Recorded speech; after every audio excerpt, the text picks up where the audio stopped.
இப்ப மட்டும் பிள்ளையாருக்கு உயிர் வந்துச்சுன்னு வைங்களேன், "உன்னைய கொலை பண்ணிடுவேன் பண்ணியா" அப்படின்னு சொல்லிருவாருங்க.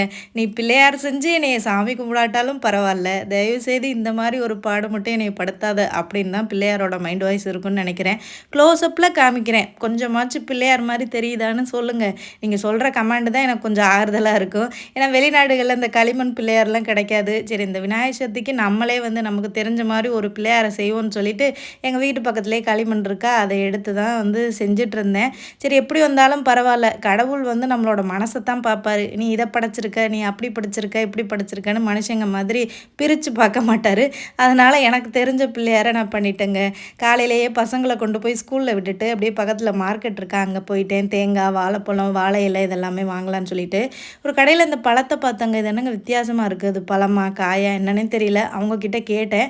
நான் பேசுறது அவங்களுக்கு புரியல. அவங்க பேசுறது எனக்கு புரியல. சரி ஓகே. நம்ம வாங்க வந்தது தேங்காயும், வாழைப்பழம் தான். அத வாங்கிட்டு, அப்புறம் வாழை இலை கிடைக்குமான்னு ஒரு கடைக்கு போய் பார்த்தேன். நல்லா ஒரு பண்டலா ஒண்ணு வச்சிருந்தாங்க. நெறையாவே இருந்துச்சு. அதில ஒரு பண்டல வந்து தூக்கிட்டேன். ஸோ எங்க வீட்டு பக்கத்திலேயே களிமண் கிடைக்கும்னு சொன்னேன் பார்த்தீங்களா? ஸோ இங்க தான் களிமண் மேடே இருக்கும். என் பசங்களுக்கு விளையாடுறதுக்கு இங்க தான் வந்து களிமண் எடுத்து குடுப்பேன். இன்னைக்கு நமக்கு பிள்ளையார் செய்யவும் இந்த களிமண் தான் யூஸ் ஆக போகுது. அத போய் குட்டியா ஒரு வாளியில எடுத்துட்டு வந்து தாங்க வெறித்தனமா உட்காந்து பிள்ளையார் செய்ய ஆரம்பிச்சேன். ஏதோ எனக்கு தெரிஞ்சு செஞ்சுட்டேன். அனைவருக்கும் இனிய விநாயகர் சதுர்த்தி நல்வாழ்த்துக்கள்.